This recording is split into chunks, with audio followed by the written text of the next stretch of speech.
Now it's my pleasure to welcome our first panelist. So we have the first panel, Fostering Girls' Participation in the Tech Sector. It's never too early to start. And it's my pleasure to welcome Isabelle Collet. Welcome, Isabelle, University of Geneva. Karima Boudaoud, University Côte. Barbora Bühnová, Masaryk University. And we have, last but not least, Marta Musilová from the Office of the Czech Government. So I am really happy that we have these four experts, really experts on the issue. And not to forget anything about your background, can you please start very briefly introducing yourself, what you're doing now and what's your background? And I would like to start with Isabelle, if you don't mind, as the foreign speakers. And the technicians told me that we should really hold our microphone to our mouths so everybody can hear it. Okay, thank you very much. Thank you very much for the invitation. I'm very happy to be in Prague. It's the first time for me. So I am Isabelle Collet. I am from the University of Geneva. I am a professor in education, but I am a former computer scientist. And I was working from 20 years about women in IT. I participate in different projects with the European Council about encouraging women in IT for, I say, 20 years. Thank you. Thank you very much. Karima, please. Thank you. So I'm very happy. I'm also very happy to be here. And it's also the first time for me being in Prague. So I'm come from France, from University Côte d'Azur. I'm associate professor there. My expertise area is cybersecurity and privacy management, and more precisely human-centric security and privacy management. And I'm part of the French association called Femmes et Sciences, which is Women and Science Association, since 10 years now. And I'm also today representing this association, and also part of an European cost action called UGEN. Barbora will talk about it. She's the vice chair of this cost action, which is dealing also with the gender in informatics. And that's it for me. Excellent. And thank you for the invitation too. You're more than welcome. So we will go to Marta. So Marta, good please. afternoon, everyone. So I'm the only one who's here from the state sector. I work at the Office of the Government of the Czech Republic at the Gender Equality Department, and my area of work is education, innovation, science, and statistics. And I'm the co-author of the chapter knowledge in the gender equality strategy for the years 2021 till 2030, which you can actually find on the table back there. It's both in Czech and English. It's the summary version. It's a short readable version. We have also the long boring one, but that's online only. Thank you very much. And we go to Barbora, please. First of all, thank you very much for the invitation. It's great to be here. So I think I can be bringing insights from three directions. One is me being in academia, being a professor of computer science, with very few professors being women around me. The second is being a co-founder of Czechitas, the organization that has been mentioned, that is trying to open the door of technology for women in the Czech Republic and inspire countries beyond Czech Republic. And the third one is the UGEN framework that Karima mentioned, because we are both involved in it. It's a framework of 40 European countries sharing their knowledge and expertise on the topic how to actually address the gender imbalance in computer science across Europe. Thank you very much.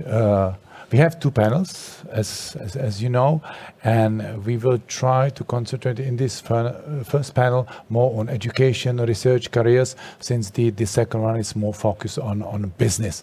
But just we will try to do it. We can tackle some business issues as well, but we should stay in education and research area, universities, faculties, mostly. So we discussed with the ladies here that we can go and have 3 questions, which we should discuss, and then we will open the floor for your comments and questions as well. So the first one, which we wanted to, we know that we have heard that the situation is not the best in technical sciences, in IT. We have heard some examples why it is not good. So how do you see, based on your research, based on your knowledge, the situation in the area? So I would like to start with Isabelle. Thank you. First, we have to remember that IT was not a particularly male topic at the beginning. The first program was written by a woman, Ada Lovelace. It was in the middle of the 19th century. She invented some topic important for programmation.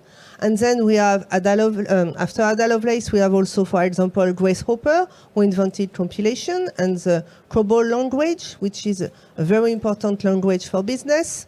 And in the 50s, in the 80s, till the 80s, programming was quite female. And when you think to the word, I mean, hardware and software, they are gendered, and it's not by chance. They are gendered because the field were gendered. In hardware, we have the men, it was engineering, and in software, we had underqualified and underpaid women because we consider that software was not very important. Grace Hopper said that software will soon be more important than hardware. She was right, but she was not believed. But in fact, that's what we see today. In France, till the 80s, engineering was the most feminized field in the engineering school, the second most feminized. And today, it was one of the last. So something happened in the 80s. Two things happened. First, IT became a very important topic for the industry, for the business, and we have good careers, we have large incomes. It was a very good job for a boy. So we invited boys to join the IT crowd, if I can say it like that, and not the women. And then we also have the personal computer appears in the family. Of course, not in all family because it was expensive, but with a personal computer, create the image of the geek. Young boys, strongly involved with computer, afraid of women, not going out, but very skilled with a keyboard. And this creates, in the imagination of teachers, of parents, of teenagers, a new image of what is the good way for being a computer scientist. Before, computer science was seen as a tertiary work in bank or administration, so suitable for women, better than industry, for example, or nuclear physics. But with the geek and with the importance of IT, it's seen IT become a good field for boys with career, and also linked to mathematics, linked to logic. Of course, it's the same IT than before, but remember it's mathematics and logic. We're supposed to be male topics, and women, of course, are supposed to be more sensitive, more linked to people, and IT was supposed not linked to people. So in the 80s, the number of women dropped dramatically, and we are now more or less at 15, 20%, it depends what we count. But we have to remember it is a Western problem, because if you go in North Africa, if you go in Southeast Asia, we absolutely don't have the same situation and the same percentage. The perception of the IT is different, the stereotypes are different. IT is a good job for women, for example, in Asia, because you can work from home, you can work while you keep your children at home or take care of the elder. So it's a very good job for modern women. Of course, this is not the argument I want to use to attract women in IT, but it's just to say that the way we consider IT here, it's very local. It's just for the Western. Mm-hmm. Thank you very much. Karima? Yeah, I will just jump to what Isabelle just said. Yeah, it's very, very good that you pointed out that there is a difference with other part of the world and other countries. And I can confirm this, at least in Algeria, because I'm coming from Algeria. So in Algeria, when I started my studies, and I finished my studies in 1992 when I obtained my engineering degree in informatics. And at that time, I didn't see or feel that there was a difference between the number of male students or female students. And it was the same situation at my engineering school, but also at the universities in Algeria, at least in the tech domain. But then when I arrived in France in November 1992, I was really surprised by the few number of women who were doing the master, because I started the master at that time. And I think all the girls who were there were from North Africa. So this confirms just that what Isabelle is saying. And if you go back to the numbers, until 2017, for example, in Algeria, we had like around 49% of women graduated from ICT domain and working in this area, whereas they represent only 18% of the workforce in Algeria. And we have similar numbers in Tunisia and Morocco. Tunisia, I think 55% of women, and in Morocco, 41% of women, and representing 26% of the workforce. But if you go back to the situation in France, I mean, the situation is really different. And if you take the numbers provided by the report, the gender scan report, we have like, I think 23% of girls choosing informatics specialties and studies, and only 70% of female students are graduated in ICT. But then, since 2019, the situation became worse in France. I would just I would just explain this. So we had a reform in September 2019 in the curriculum of high schools. And in this curriculum, mathematics have been removed from the core curriculum, and it became an optional instead of being mandatory. And we have seen after that the number of girls choosing informatics dropped down to 13%. So we had 23%, it dropped down to 30% in 2020, and now in 2021 we had similar numbers, 13.7%. So this is the situation now in France. But I would like to finish anyway with a positive note, just to say that mathematics will be back in the core curriculum in next September for all the students who will not follow mathematics studies as specialty. And also the French foundation called Femmes at Numérique, Women at Digital, they said that actually they saw that the number of women increased by 7% in ICT domain since from 2019 and 2022, even if the number of female students decreased by 2% from 2013 until 2019. So I think we can stay optimistic, and yeah. Thank you very much. Thank you very much. Marta, what is your view? What is the situation in the Czech Republic? Are we closer to France or closer to, let's say, Algeria or Africa? In that respect, in this issue, what I mean. Well, we do have... that's a tricky question. I rather not answer that, but we do have less ICT graduates than Nigeria, to be honest. We do have only 14.2% if we are talking in the numbers by CIIRC, by European Commission, because I think the numbers, the French embassy might have been different than I have, so we might be using different years, or this is the CIIRC 2021. But I wanted to follow with the mathematics, because in Czechia we do have still mathematics in the curriculum, and there is a PISA survey which is done every few years. The latest one is PISA 2018, which is an international survey which covers education in 15-year-olds, and it's a survey. They do tests in mathematics, in readings, and also a survey how they see themselves in a couple of years. And for mathematics, girls and boys, there's no difference. In the terms of reading, there's some, but it's getting smaller. This difference. But what is interesting in this survey, they also ask, what do you want to do? Where do you see yourself? And only 1% of 15-year-old girls, they see themselves in ICT in comparison to 8% of boys, which is quite different. But what's happening? Why is 15-year-olds? Because when we look back when they were younger, the girls, they were more motivated to be in the ICT. They were more into the tech.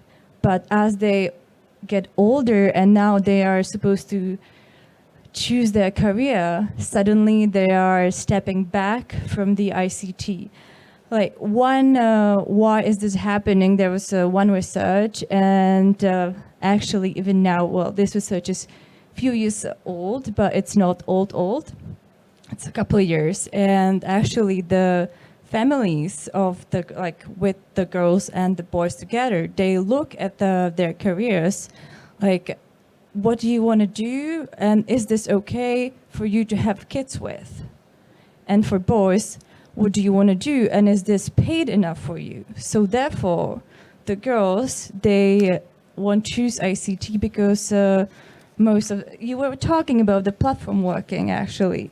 And it seems like we found the savior, but in terms of platform working, it's not a savior. We need to, because it's usually not controlled enough. There's a lot of insecurities within the platform working, and if we still put the burden on the taking care of the kids on the women, and this is happening. That's all the stereotype we live in, and also in Czechia we don't have enough childcare places, so it's very hard to be mother and work together, because usually the women are paid less than men. So the families, if they want to do the choice who stays at home with the kid, it's usually the woman.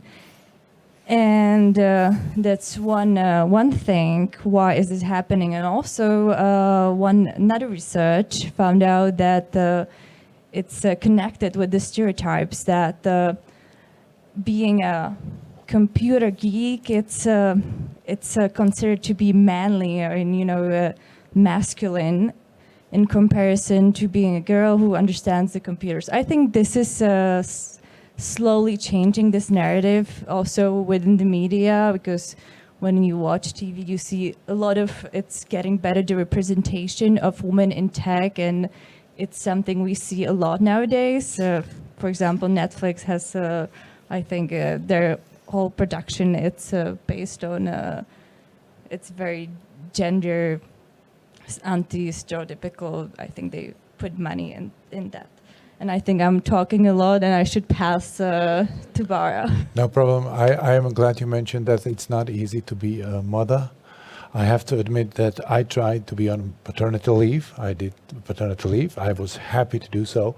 I can tell you it's not easy to be a father either. I mean, I was also exhausted. So I even cannot imagine what it's to be a mother. So I completely agree with you. And I also tried a bit. I think it should be it needs to be what it's to being parent. Yes. Laura. If I should think about where I see the glass ceiling for little girls basically opting out from this direction, I would say that is the thing that as a society we are socializing girls for perfection and boys for bravery. Because essentially, when you look at a coding assignment, it's a bravery task. It's about failing and trying again, and failing and trying again, and failing and trying again. What we often see with little girls is that if they don't get it right the first try, they will believe that there is something wrong with them, and it will be very hard for them to try again. It's really the way how society talks to little girls that is creating this glass ceiling for themselves to then opt away. It's called the confidence gap. It has been named earlier. It is a research that looks at the grades of girls, for example, in mathematics, and then asks them, like, how would you self-assess yourself? Like, how good you are in mathematics? And there is real, like, gendered gap where the girls will say, I'm not that good, even if their grades are better than of their friends who are boys. We did a study where we were trying to understand these like different things that lead to a concept called leaky pipeline. So how we are actually losing girls. We identified like 5 milestones in lives of girls where we are losing them basically.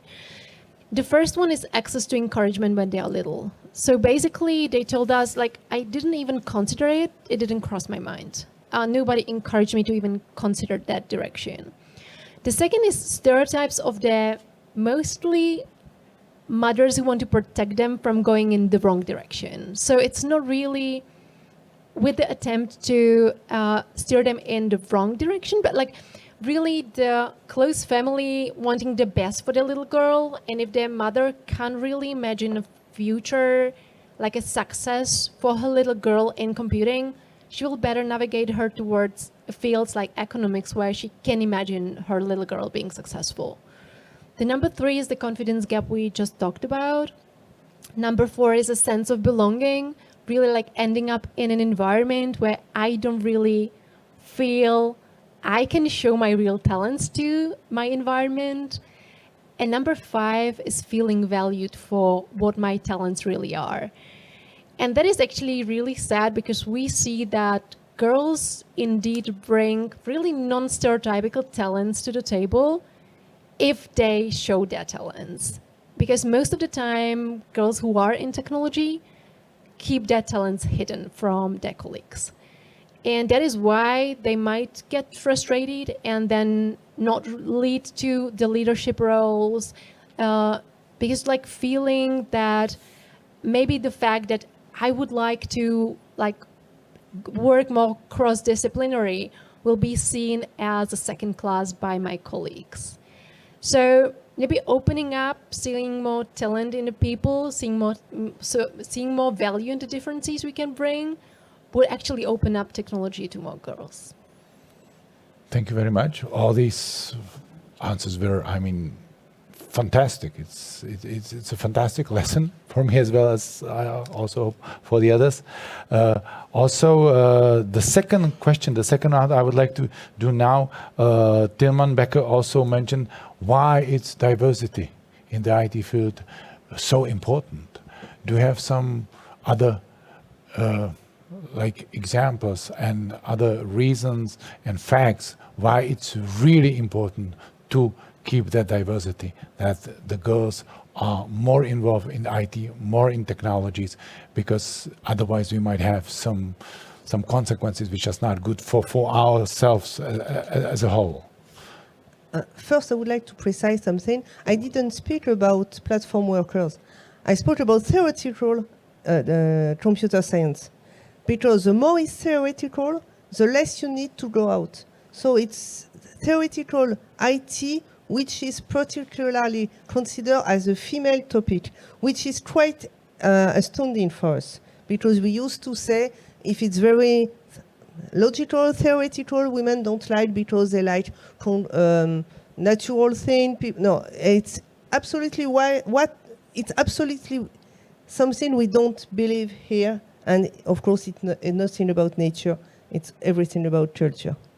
So. I meant when you were talking about the Asia, yes. That was theoretical. Theoretical okay, IT, I'm sorry, and not platform. But I think it's good for everyone to hear that platform, it's not the savior as we all tend to think sometimes. So to answer the question, first, of course, IT is understaffed. So we need people to work in IT. And sometime I was wondering if we find a cat who can code, probably the industry will hire it. So why not women? But we have to remember that first it's a question of social justice. We have a job, very interesting, well paid with career, and half of the population are cast out. So it is first a question of social justice. Then, as you said, PISA proved it is not a question of skills, it's a question of expectancy. So there are no good reason to cast out women because they have the skill. So for the higher education, for the engineering school, and then for the job market, it's a waste of talent, of course. But there is another a reason that why women don't go to IT. There is a constant social censorship who explains the women they don't belong, as you said. And then what happened? What's happened is the technology can be inclusive if it's conceived, developed, installed, invented only by men. For example, this chair was probably conceived by a man because it's too large for me, like my phone. It's the same problem. My phone is too large for my hand, and it's not by chance it's too large. It's because it's designed to be fit for a man's hand. So for me, it's too big. And it's one of the multiple examples. For example, when the application for health appear on the phone, they monitor everything, heartbeat, blood pressure, steps, but not periods. And menstruation, periods, it's something quite important for half of the users of the phone, but none of the developers. And it's very easy to monitor. But of course, they didn't think, probably they don't want to exclude anyone, but you know, it's the eye tech, the technology for eye. And if I am a man, I don't think about periods. We have many examples. For example, voice, when you speak to an artificial intelligence, if you're a man, your voice can be more easily recognized than if you're a man.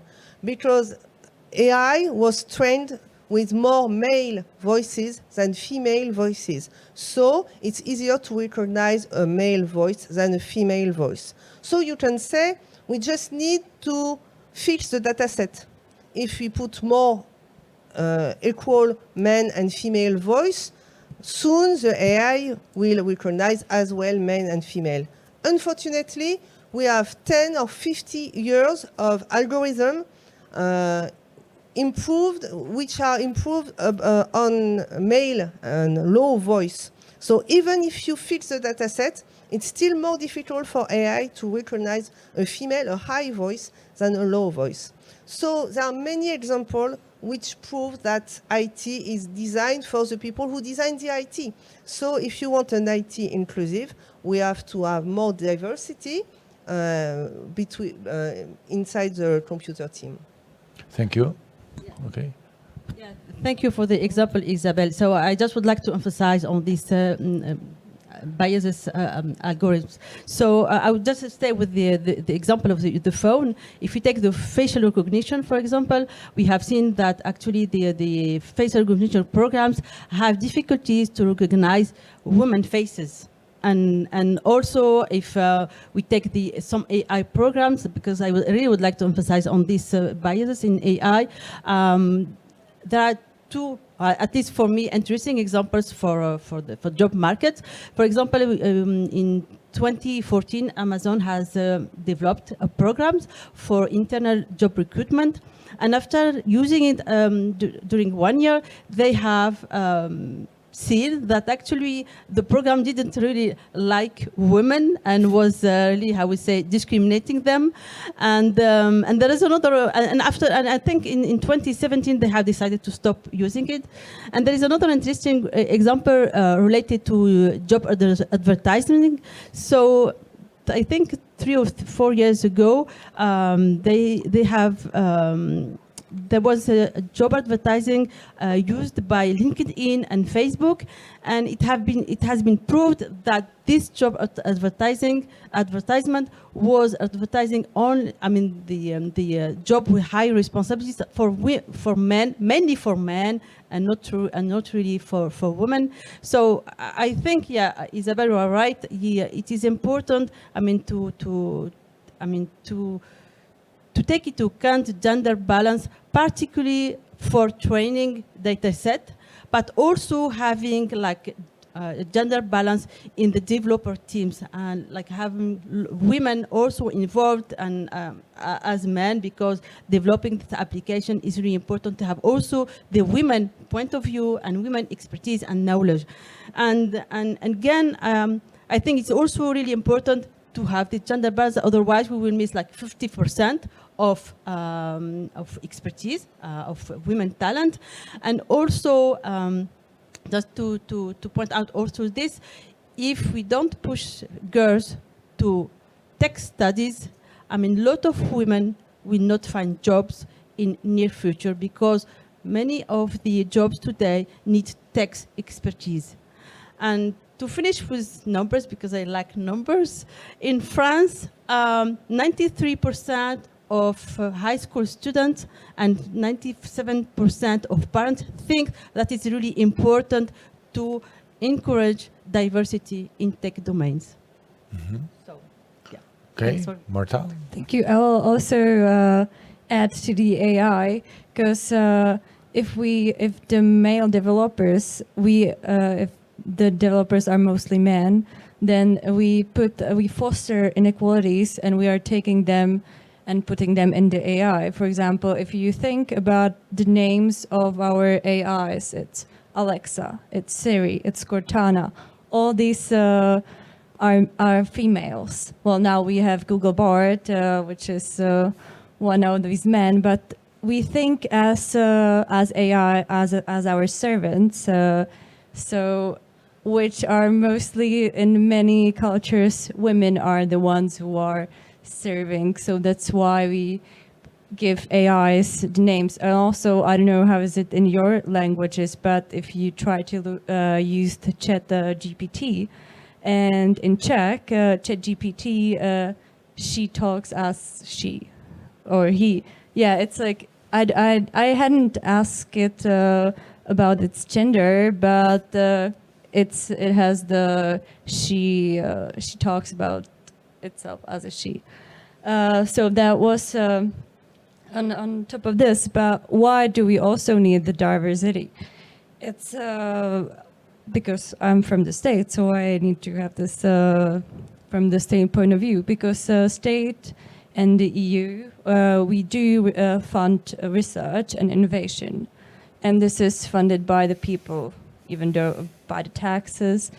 And therefore, if the states or the EU or different public bodies are giving the money to the companies, we need that this research is good for everyone, not for a certain group. And if we don't have diverse group, then we don't have diverse experiences. As Isabelle was talking, for example, about the menstruational application. So that's why we also need the diverse team. And also in terms of business and not business, but creating money and profit also for the state. There has been research that there is a relation between European Innovation Scoreboard, the Excellence Index that's index in science, and the Gender Equality Index. So basically, it's not it's not causal. Yeah, sorry. But there's a correlation between these three. So if we have higher gender equality index, we have a higher innovation scoreboard. And that's good for every country, I guess. Mm-hmm. Yeah. Thank you. Bara? I will put a different spin on the question, because I think that as long as we will see it primarily as a social justice issue, the people in power will not listen. Because this, in a sense, labels women as the weaker members that we want to also include in the game of the stronger ones. And that's not really the picture that is matching the truth. There has been studies. One of them is the famous 2015 McKinsey study, and it has been repeated a couple of times, looking at the performance of the Fortune 500 companies and looking at the correlation of the leaders and their diversity, and concluding consistently that the more diverse teams perform better. So women in tech teams make the whole company stronger. And that has been continuously said. It has been shown also in repeated experiments. So there has been the Great British experiment where they are trying to replicate this in like a lab setting, taking people, putting them in different like diverse and non-diverse setups and giving them different tasks and trying to study actually what's behind that correlation. The conclusion was that diverse teams are more creative. And not only that, like the thing about the diverse team, and one important thing is that you basically eliminate the bias called when people agree too fast, it's often agreeing on not the optimal solution. It's the confirmation bias. It's basically, many people, when they think about the diverse team, they think like this will be nightmare because these people will keep discussing for ages before they reach a conclusion. And I say, and that's the benefit of a diverse team. Because not only they will reach towards a better conclusion, but even those who maybe knew the direction right from the start will polish their thinking to convince those who didn't see that this is the best way to go. So we always actually reach to a better conclusion if it takes longer. And like, so if people ask me like, do we need to have diversity in like all the offices and all the teams? I said, if a decision is made at that office, then yes. If not, if like people want to work in an environment where they feel comfortable. And just remember one important thing, like our brain acts as a survival organ. So our brain will try to convince us that homogeneous environment is better for us because it doesn't need to be so alert when being surrounded by people who are very alike.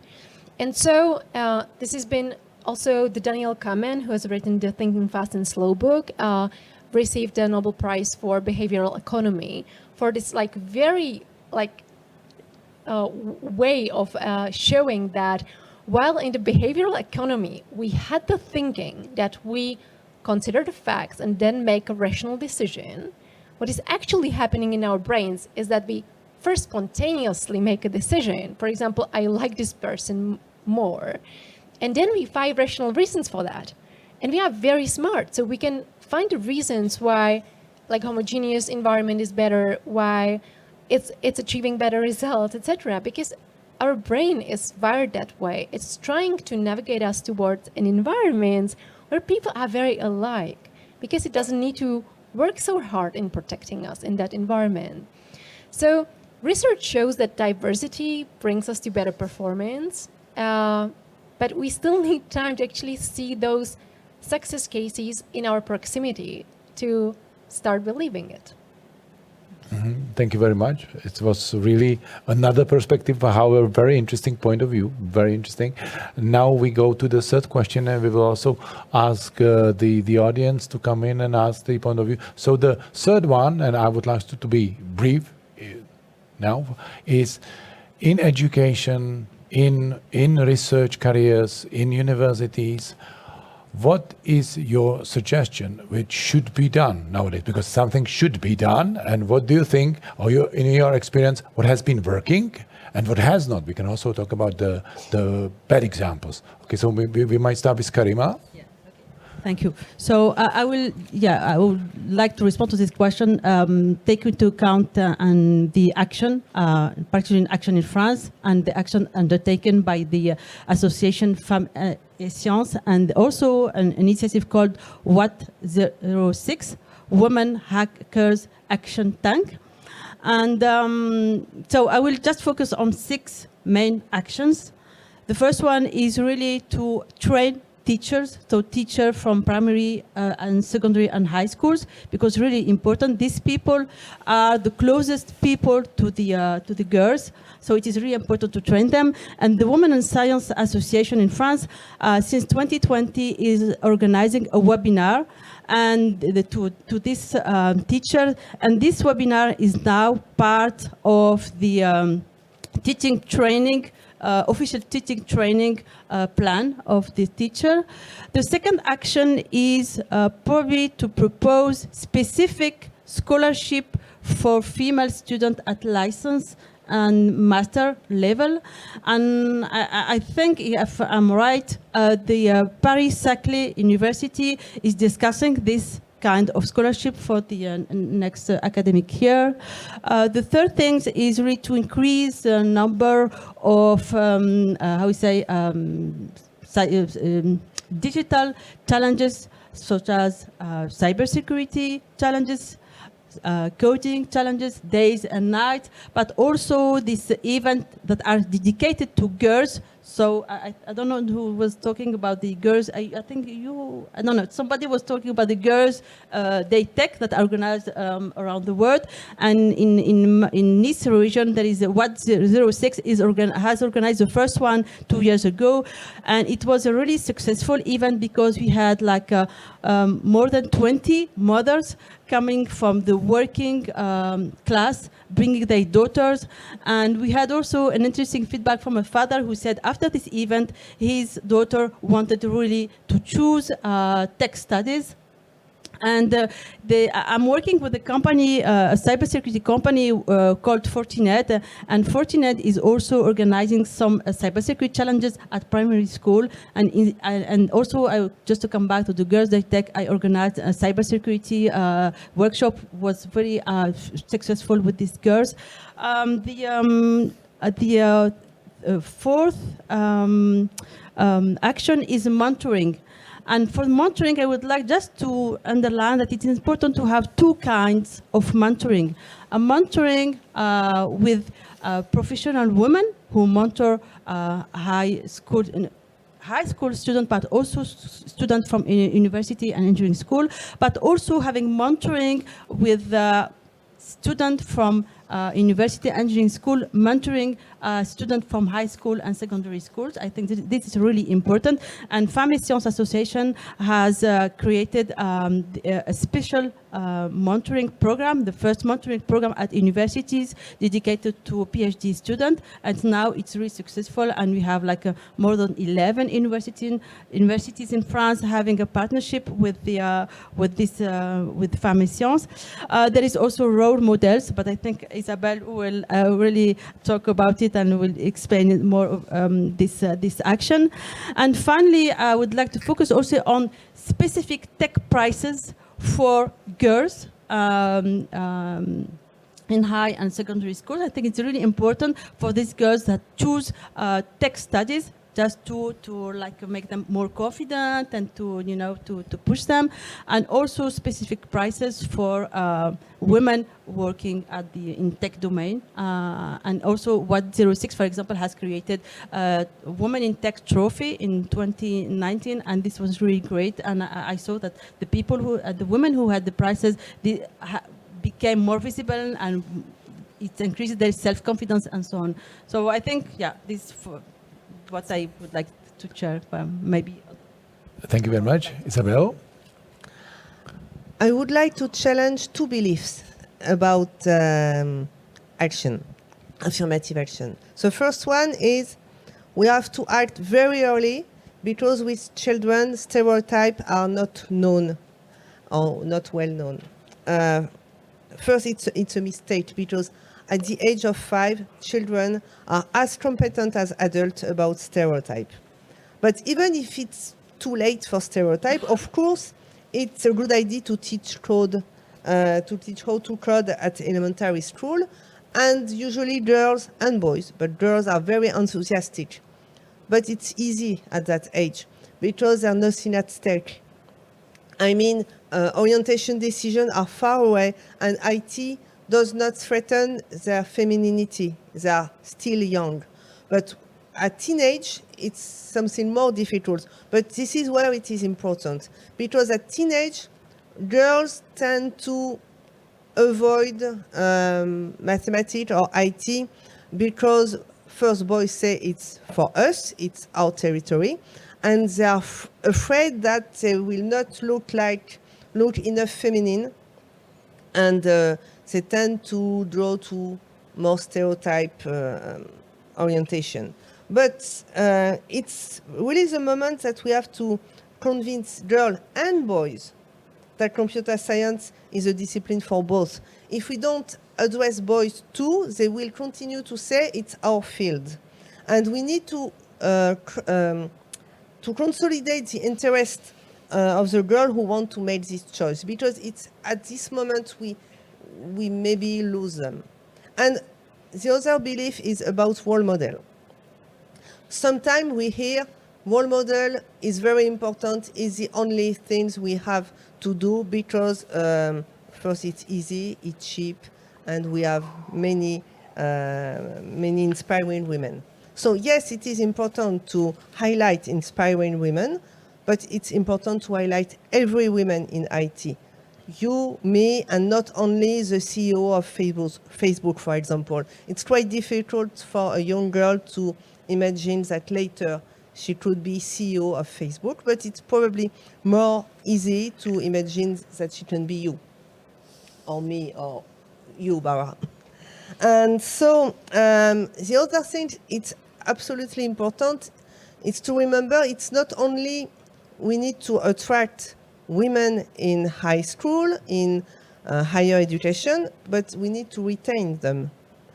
Because unfortunately, sometimes they begin, but they don't finish their diploma. And the first thing we have to do to retain them, they need to feel safe. And if we don't fight against sexual harassment, sexism every day, the women don't feel safe and they leave. So it's useless to address women, to attract women to this field if we can't guarantee they're going to be safe. And we have to fight against the sexual harassment without hesitation in high school, in higher education, and of course in the workplace. Mm-hmm. Thank you. Bara or Marta, whoever wants to start. Marta? Okay, thank you. I think most of the actions were already said, so I can only add how do we see it from the governmental point of view, where we think it's now very important, because where do we lack? It's, for example, career counseling. So we need to focus on better career counseling, the school psychologists, the school career counselor. We don't have a long history of these professions within the schools in Czechia. And I don't know if you remember when you were in school and there was your career council. I remember, and it was horrible. And I hope that our strategy, also the school inspection sees it and they act together with the National Pedagogical Institute in terms of better up the career counseling.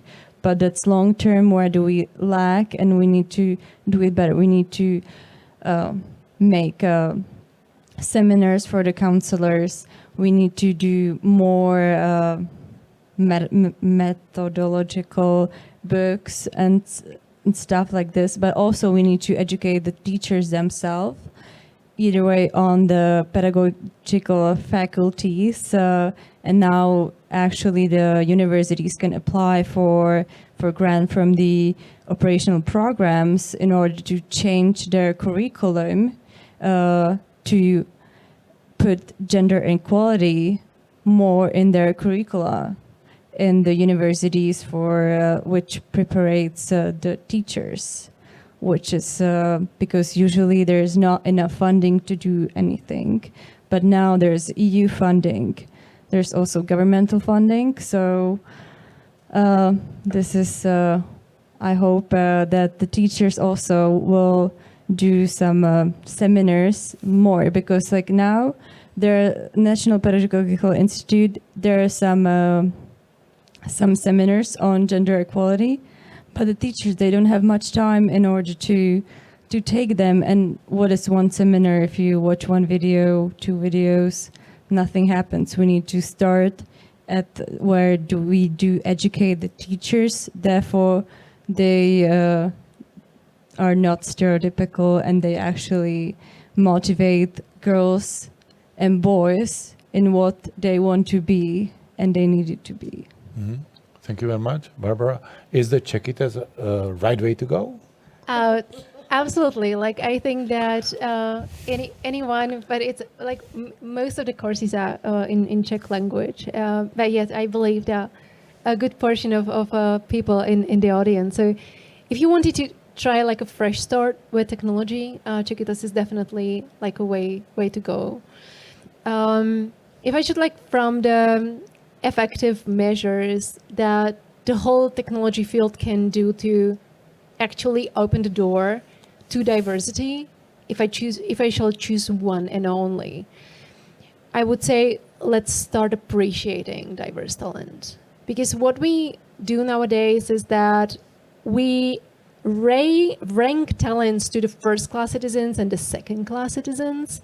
And often, unfortunately, people who come in technology, they tend to believe that their success is linked to their ability to mimic the strengths of the majority that is now populating the technology. And that is being very single discipline, being very targeted towards the problem and not the context of the problem. I believe that we would win much more if we actually started appreciating people who bring different view, who bring views of the context of the problem, and starting to give this talent the same value than we actually now are able to do. Only if people who come to technology with a new views will feel appreciated, they will stay, and they will motivate others to actually join as well. So I believe really like nowadays technology is under-talented because people who join it are trying to mimic that one talent that is quite narrow, honestly. So let's just keep extending it because only that way we can fit technology to benefit the society and help us with the problems we are dealing with like on a global basis. So making our planet and life on the planet more sustainable actually for everybody. Mm-hmm. Thank you very much. Fantastic. If I see well on Isabel's watch, if I'm not mistaken, yeah, it's 15, we have 15 minutes. So I don't have my watch. So we can take some comments and questions from the audience because I have seen some faces who are enthusiastic to ask or add something.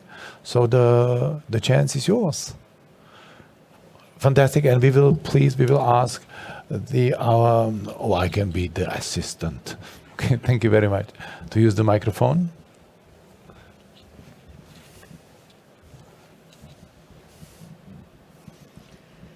So first of all, I would like to thank you for a very interesting discussion, and I would like to ask you all if you remember, like when you decided actually to join, like the science world, and what was the motivation, and that you were not the part of the majority who just drop off later. It would be interesting for me. Thank you.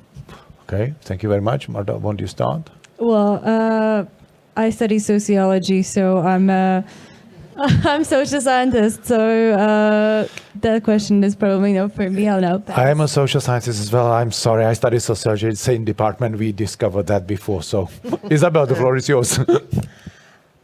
My father told me how to program. I was 14, and then I didn't realize it was a boy's occupation, and I didn't realize it till I was looking for a job.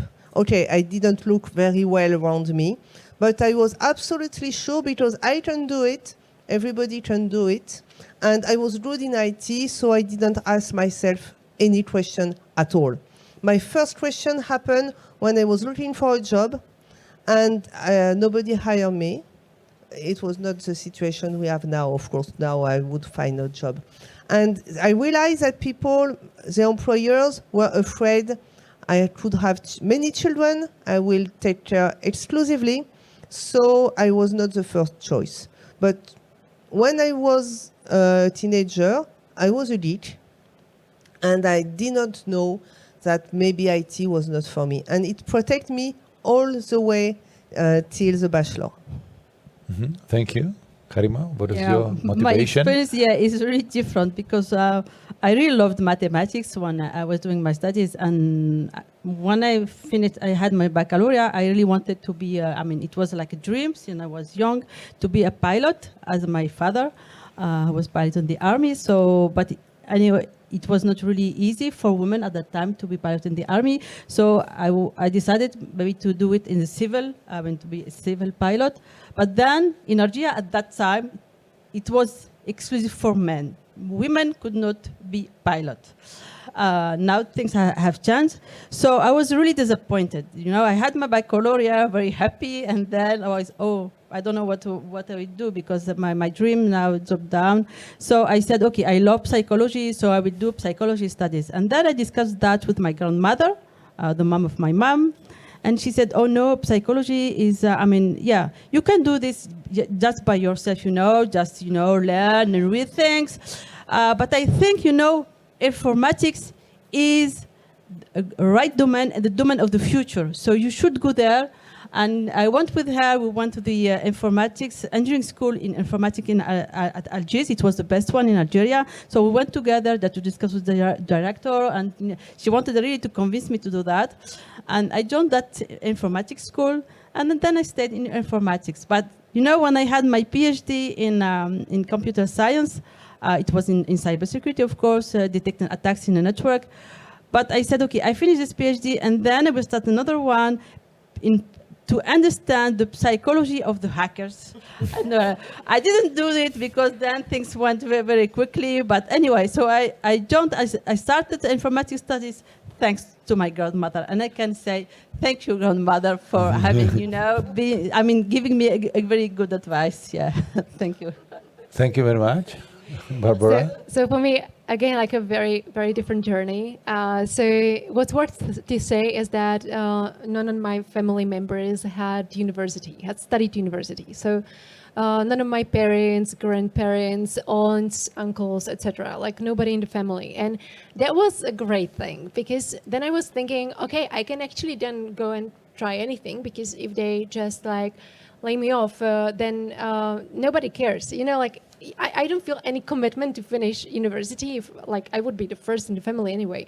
So I was thinking, okay, so what shall I try? And I could try anything. I also liked mathematics. Like I found mathematics like beautiful because I like when things are beautiful and mathematics is beautiful.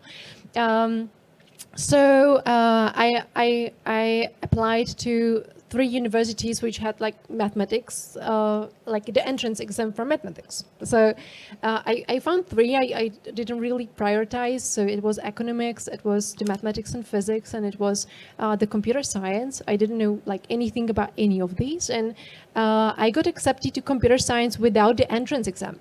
So I actually didn't come to the other entrance exams, and only like when I found myself in the classroom, I realized like what computer science is about. I didn't know until that like moment of sitting in the lecture room. So I'm actually enormously happy that this happened because I love computer science. I love, again, like the beauty of it. I'm a software architect. I love the beauty of software architecture, which can be very elegant and very beautiful if you do it right. And that's why I think we should have more architects, because nowadays we lack architecture, like the true invisible architecture of the software systems we are building. So that's my journey. That's my journey. Thank you very much. Before I give a floor to another one, I have to admit that I also started studying at the Faculty of Applied Sciences in Pilsen. I wanted to do, and then they asked me, I was in the first class, 200 people, and up to 10, if I remember, were my female schoolmates. Up to 10, maximum, maybe 7 at the 1990.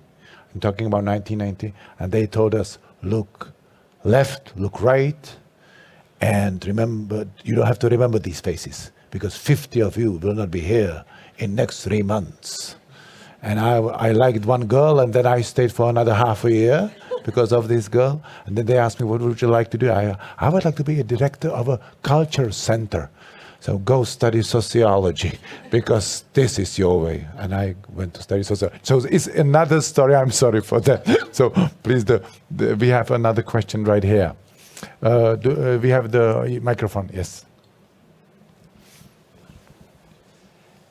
Thanks a lot. My question is mainly addressed to Barbora, Karima, and Isabelle. I was wondering if within your university you see good practices that usually like promote such like good environment, prevent the stereotypes, and also like provide like this safety for women. So I was wondering if you have like good example that could be also promoted to the workplace later on. Mm-hmm. So you can. Barbora, you can start. Okay, I can start very quickly. So actually, together with Karima within the EU GAIN framework, we are trying to collect these best practices across European institutions and have a booklet on them. So it's available on the website. And then also like organize an award for institutions that have good practices so that we actually learn about them, so that they nominate and we can learn about them. What is interesting about these good practices for encouraging and increasing the representation of girls in the computer science programs? What is very interesting is that actually the schools that are very successful with that did not change the actual study content, but they created environment around it. So things that are mostly fighting that confidence gap, for example, so like helping students to get to conferences where they can see the role models, etc. Like things really creating rather, I would say, more like a safety net around the study programs rather than changing the actual learning content. Mm-hmm. Karima, some good examples? Yeah, I will just take an example not in my university, but in Britain region of France. So there are some collaboration between university engineering. I would take one example of an engineering school in Britain who have increased the number of students in informatics thanks to 3 actions. The first one was inviting women computer scientists during the informatics days, and also organizing like a collaboration between engineering school students who were going to high schools to organize like workshops, coding workshops, and so on. And these 3 actions have shown really concrete results regarding increasing the number of students following informatics. So I would just keep with it. There are many many other examples. We can discuss them at the coffee break if you want, because we are really strict with the time. But I would just give the floor to Isabelle to speak one other one. Okay, some examples from University of Geneva. One example from the University of Geneva is about sexual harassment and sexism at the university. We had some affairs, and to tackle this issue, we made a very big advertisement with posters everywhere in the university, with example of sentences women heard about their situation at the university. Sometimes it's just sexism, sometimes it's harassment, and sometimes it's a mix of racism or homophobia, things like that. And after this campaign, we have many discussions at the university. And of course, some men feel ill at ease. They say, we were not like that, not all men, you know. And it's not a good idea to have this poster everywhere because we feel like we are guilty and we are not. But anyway, yes, I know some men are uncomfortable, but we speak about it. And then 4-5 years ago, we now have a policy at the University of Geneva, and it's not a discussion anymore. I don't mean there are not harassment anymore or there are no sexism anymore, but thanks to this campaign, we have a text, an official text from the dean, and we cannot say it doesn't exist, and there's nothing to do with it. And yes, of course, not all men, but this is not the point. Okay, so maybe we are approaching the end. So maybe, Marta, you will start, and you also very shortly say something which you wanted to say and haven't said yet. Some idea you wanted to say. Actually, I wanted to add to this question, because what I think it's also very good, even though it's not only in the tech schools, it's the ombudspersons, and actually within the Governmental Council for Gender Equality, we are telling to Ministry of School and Education to make for universities that they are supposed to have the ombudspersons, because recently there was quite few stories about sexual harassments, and they are actually historical. Like now we see something which happened like 20 years ago, and it's been happening since. And since we have these ombudspersons, actually people are starting to come up with what was happening, because it's not just a box somewhere where you can put what happened to you, and maybe someone will open it, maybe won't. It's written in the school status or the program, like that there's this box. But if there is not a person, and you don't know that somebody will take care, and you trust this person, then we will not move forward. And that's maybe I'll finish there, even though it was a question I wasn't asked to answer. Fine, but you still have a chance to have a one sentence still to add what you haven't said, what you have in your mind. No. Thank you very much. Isabelle?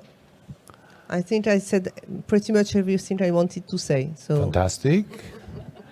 Yeah, I would just add one sentence to conclude.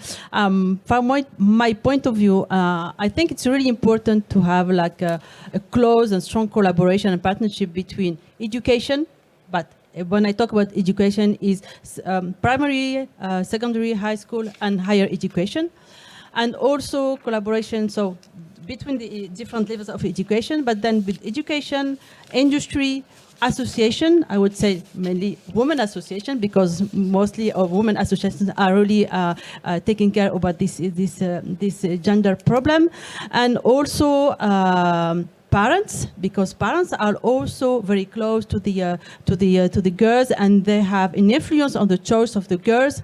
And finally, I think it's really important to bring and to include more men in this. In this volunteer, action. I volunteer. Yeah, because I think this is what we are really missing, and we really find a way how to include all these people in the debate. And also, I would like to say that now in France we are seeing many local initiatives.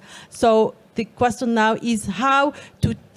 These local initiatives have shown that the collaboration between the different institutions I'm talking about, of the different stakeholders, show that we can have successful results. So now how we can take this local action and make them more scalable at the national level. And that's it for me. Thank you very much. Bara, your sentence? It's actually about really seeing technology as like open to everybody. For those who are in tech, to really feel that they are the ones that we should like keep pulling people in, and then actually putting them to a visible place whenever they bring something different from what is the status quo currently. Because I believe that the risk of biases we have is that we tend to see the potential of people based on how they match those who are the successful ones. So until we will actually see more diversity among those who would put up as the successful ones that we celebrate, we will not really be able to even see the potential in ourselves if we are just entering. So be more authentic about what are your differences if you are the successful one. Make your differences more visible, even if they might make you very different from what is now celebrated, because then other people who are just entering can have a way to identify with somebody who made it to the top. Great. Thank you very much. It was a pleasure to be with you. Marta, Isabelle, Karima, Barbora.